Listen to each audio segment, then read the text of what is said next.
Halo teman-teman, perkenalkan saya Rahel Ananda Sitorus dengan NIM C1C019113.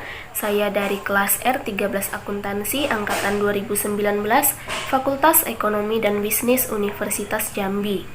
Video ini saya buat guna memenuhi tugas mata kuliah penganggaran saya yang diampu oleh Bapak Wirmi Eka Putra SE MSI. Di video kali ini saya akan membahas materi mengenai penyusunan anggaran piutang. Sebelumnya kita harus mengetahui dulu apa itu piutang dan anggaran piutang. Piutang adalah hak menagih sejumlah harta dari kreditor kepada debitor yang bersedia melunasi pada waktu mendatang. Sedangkan piutang usaha adalah piutang yang timbul karena menjual barang atau jasa secara kredit. Anggaran piutang adalah anggaran yang merencanakan secara lebih terperinci tentang sejumlah piutang perusahaan beserta perubahan-perubahannya dari waktu ke waktu selama periode yang akan datang. Anggaran piutang menunjukkan besarnya piutang dari transaksi-transaksi penjualan secara kredit yang dilakukan perusahaan. Selanjutnya, jenis beban dan biaya yang timbul akibat menjual produk secara kredit. Pertama ada biaya modal, biaya pembuatan produk jadi.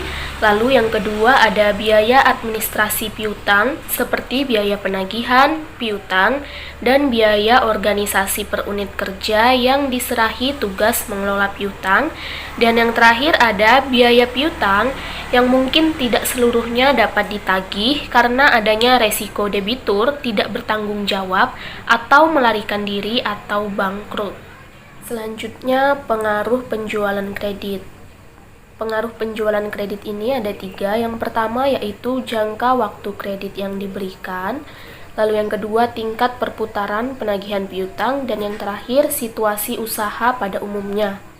Nah, pada kondisi usaha yang normal, likuiditas perusahaan pada umumnya baik, maka kemungkinan penundaan pembayaran adalah kecil. Sebaliknya, bila pasaran lesu, sulit memperoleh uang tunai, kemungkinan terjadinya penundaan itu akan menjadi semakin besar. Baik, selanjutnya faktor yang mempengaruhi penyusunan anggaran piutang.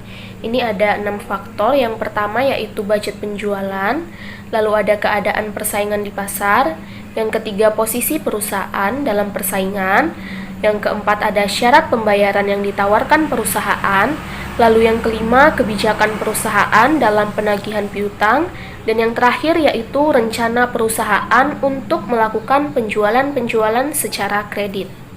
Selanjutnya, manfaat anggaran. Yang pertama yaitu dapat diperkirakannya posisi piutang pada berbagai waktu. Lalu manfaat yang kedua yaitu dapat diketahuinya jumlah piutang yang sudah waktunya untuk ditagih. Dan manfaat anggaran yang terakhir adalah dapat diperkirakan arus kas yang berasal dari penjualan kredit. Manfaat piutang yang pertama yaitu merupakan upaya untuk meningkatkan omset penjualan sehingga keuntungan juga dapat ditingkatkan. Lalu manfaat yang kedua yaitu pada jenis usaha tertentu, kredit jangka panjang dapat menciptakan keuntungan tambahan tertentu bagi perusahaan.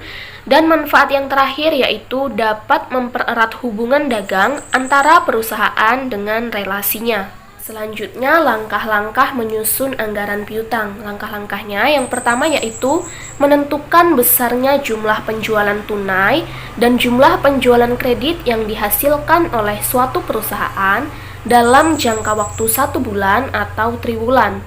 Lalu langkah yang kedua yaitu menentukan besarnya bad debts atau besarnya piutang tak tertagih yang harus dicadangkan. Lalu yang ketiga yaitu mengidentifikasi besarnya term of credit. Lalu yang keempat yaitu memperhatikan kemungkinan adanya bunga untuk penjualan kredit. Dan langkah yang terakhir adalah menyusun ke dalam bentuk tabel-tabel yang sistematis. Nah, itu tadi penjelasan materi mengenai penyusunan anggaran piutang. Apabila terdapat kata-kata yang salah atau penyampaian yang kurang berkenan, mohon dimaafkan. Dan semoga video pembelajaran ini dapat bermanfaat untuk kita semua. Terima kasih.